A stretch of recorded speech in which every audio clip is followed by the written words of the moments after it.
क्या आपने कभी सोचा है इस संसार का अंत कैसा होगा? क्या कभी आपके मन में यह सवाल उठा है कि जब कलयुग अपनी अंतिम सीमा तक पहुंचेगा तो मानवता का रूप कैसा होगा?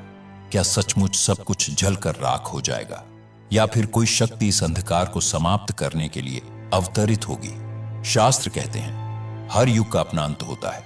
सतयुग समाप्त हुआ, त्रेता का भी अंत हुआ, द्वापर ने भी विदा ली और अब हम जी रहे हैं कलयुग में, उस युग में जिसे अधर्म, पाप, मोह और लोभ का युग कहा गया है।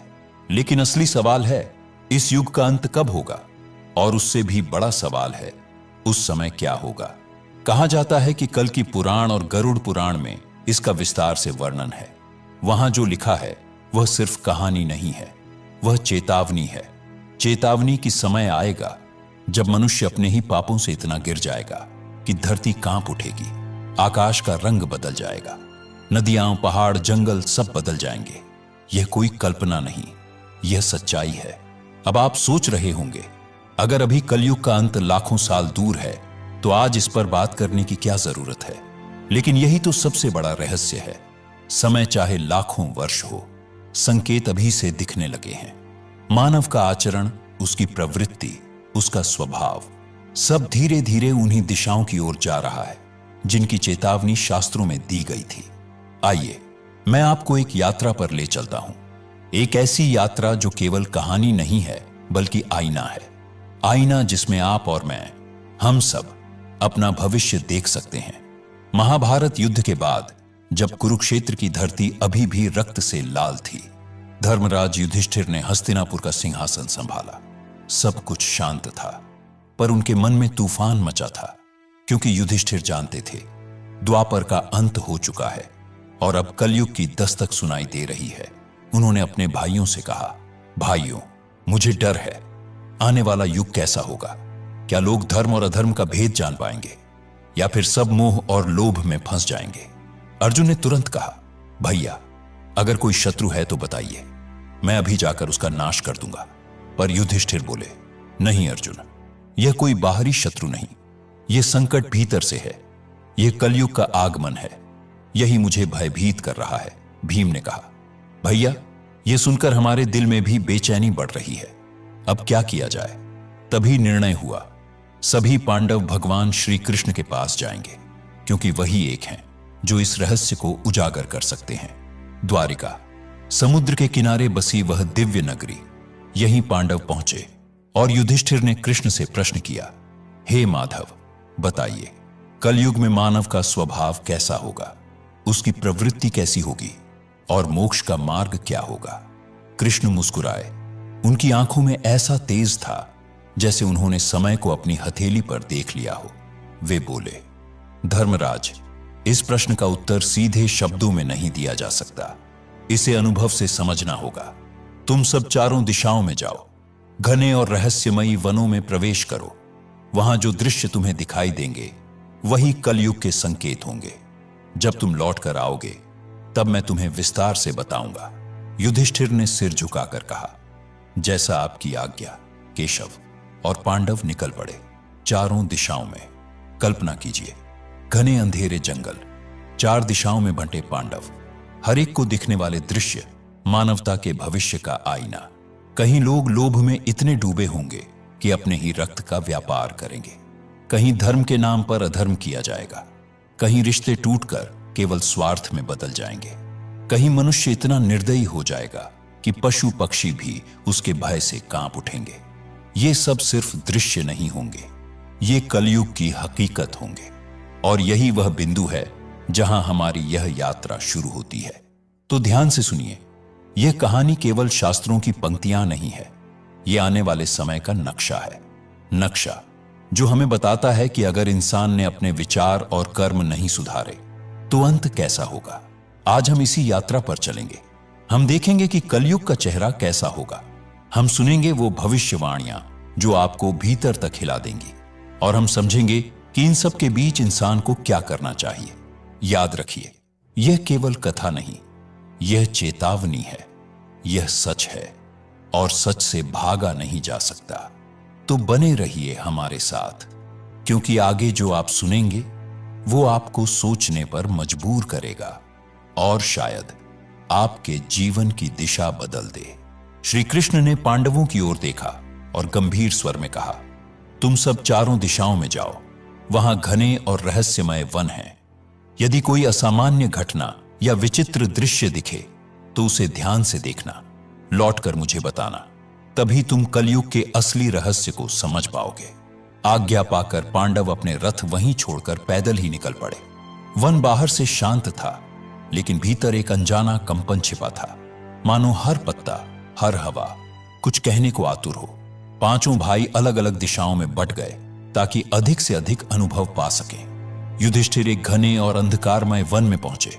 वहां उन्होंने एक विचित्र दृश्य देखा। एक विशालकाय हाथी, उसके 2 सूंड थे और दोनों सूंडों से वह बड़े बड़े वृक्षों को बेरहमी से उखाड़ रहा था। युधिष्ठिर ठिठक गए। यह शक्ति, यह विकृति, आखिर संकेत क्या था? अर्जुन एक शांत सुंदर वन में पहुंचे। हरियाली और पक्षियों की चहचहाहट वातावरण को मधुर बना रही थी, पर अचानक उनकी दृष्टि ठिठक गई। एक विशाल पक्षी उनके सामने था।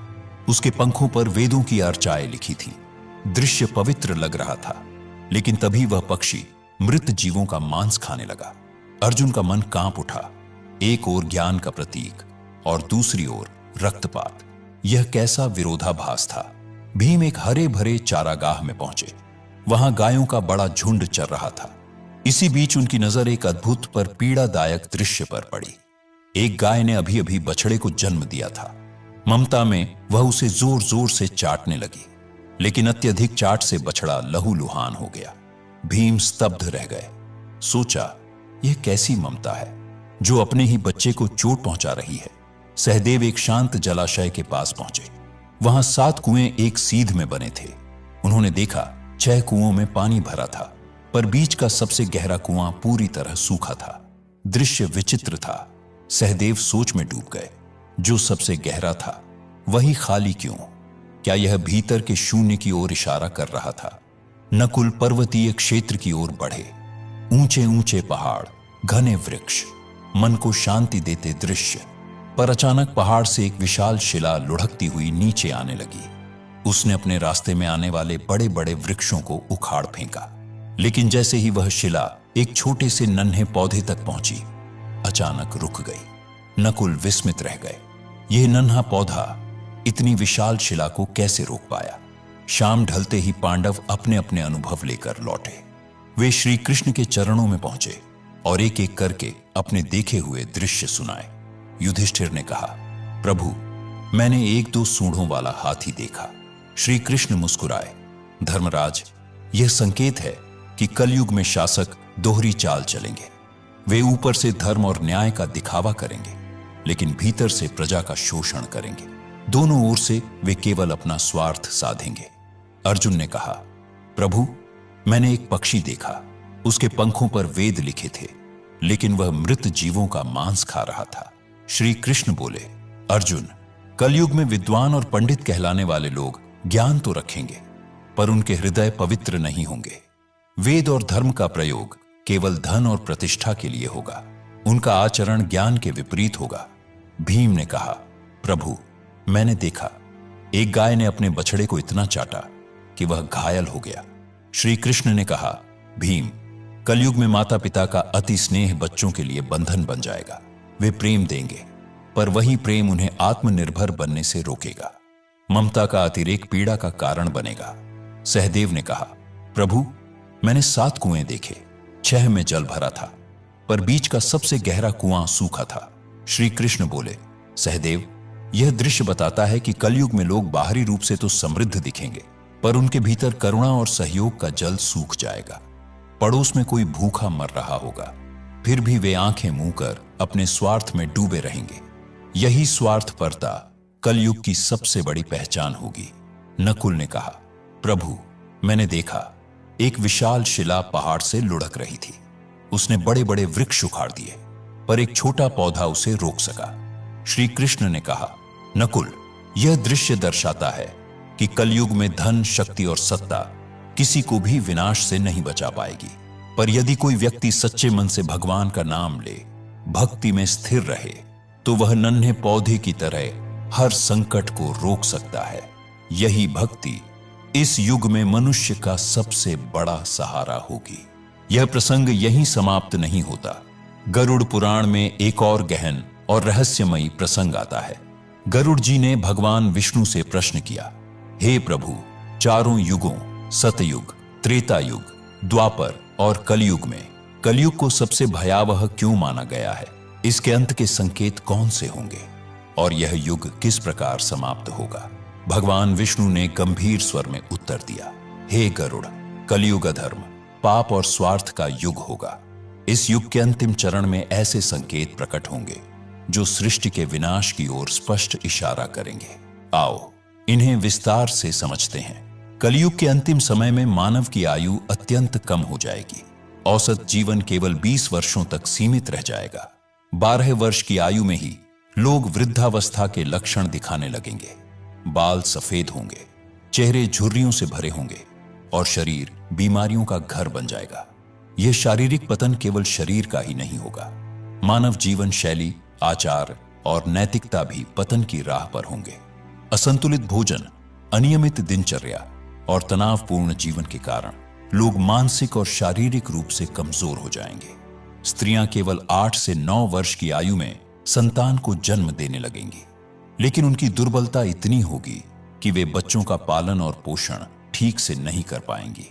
बच्चे कुपोषण और कमजोरी से ग्रस्त होंगे। आने वाली पीढ़ियां लगातार अशक्त और रोगी बनती जाएंगी। परिवार और सामाजिक ढांचा पूरी तरह चरमरा जाएगा।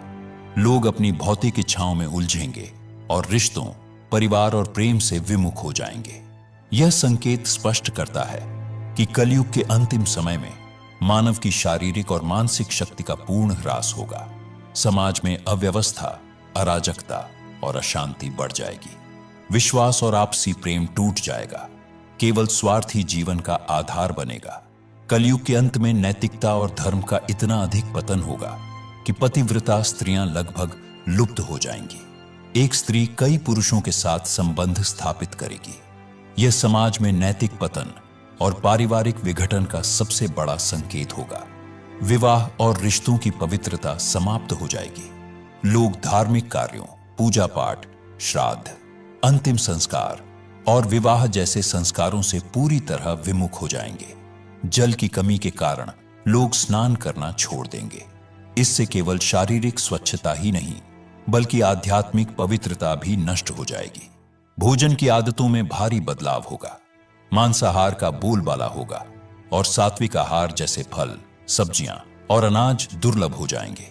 लोग अपने पहनावे में भौतिकता को प्राथमिकता देंगे। चमकीले, तंग और भड़कीले वस्त्र पहनेंगे। समाज का वातावरण लालच, धोखा, स्वार्थ और कपट से भर जाएगा। रिश्तों में विश्वास खत्म हो जाएगा।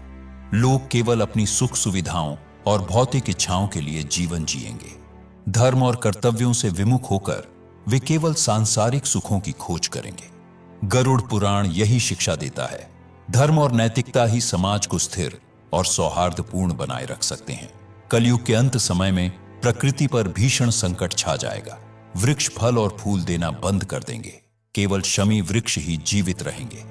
लोग शाकाहार को लगभग पूरी तरह त्याग देंगे और मांसाहार पर निर्भर होंगे। भोजन तामसिक और रोगकारी होगा। लोग अल्पायु में ही गंभीर बीमारियों का शिकार होंगे। गायों की पूजा का महत्व समाप्त हो जाएगा। वे केवल दूध और मांस के लिए पालेंगे। वनों की अंधाधुंध कटाई, प्रदूषण और प्राकृतिक संसाधनों के दुरुपयोग से पर्यावरण का संतुलन पूरी तरह बिगड़ जाएगा। फलहीन वृक्ष और जलवायु असंतुलन समाज में भोजन की भारी कमी पैदा करेगा। लोग भूख और कुपोषण से ग्रस्त होंगे। आने वाली पीढ़ियां लगातार दुर्बल होती जाएंगी। यह संकेत हमें याद दिलाता है, प्रकृति का संरक्षण और सम्मान ही मानव अस्तित्व को बचा सकता है। कलयुग के अंतिम चरण में वर्षा अत्यंत कम हो जाएगी। खेतों में अन्न का उत्पादन लगभग बंद हो जाएगा। जो थोड़ा बहुत अन्न उगेगा वह बेमजा और पोषक तत्वों से रहित होगा। फलों में मिठास और रस का अभाव होगा। लोग भोजन और पानी के लिए तड़पेंगे। केवल बकरियों का दूध ही एकमात्र सहारा बचेगा। यह स्थिति सामाजिक और आर्थिक संकट को और गहरा कर देगी। खेत और कृषि कार्य ठप हो जाएंगे। भूखमरी, अशांति और हिंसा बढ़ जाएगी। यह संकेत बताता है कि पर्यावरणीय विनाश और मानव की लापरवाही ही आने वाले संकटों की जड़ है। गरुड़ पुराण हमें यही सिखाता है। प्रकृति का संरक्षण, संतुलित जीवन और धर्म पालन ही मानवता को बचा सकते हैं। कलयुग के अंत का सबसे भयावह संकेत होगा 7 सूर्यों का उदय। भगवान विष्णु स्वयं सूर्य की अग्निमय किरणों में विराजमान होंगे।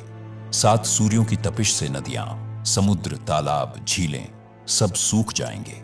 धरती का हर जीव, हर वृक्ष, हर पर्वत असहनीय गर्मी से झुलस जाएगा। धरती की सतह पर केवल धधकती हुई राख और उठता धुआं शेष रहेगा। यह दृश्य संपूर्ण सृष्टि के अंत का उद्घोष होगा।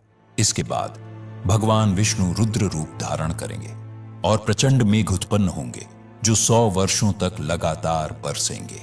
बूंदें वज्र के समान कठोर और प्रलयकारी होंगी। निरंतर बरसते जल से पृथ्वी जलमग्न हो जाएगी। पर्वत समुद्र में डूब जाएंगे।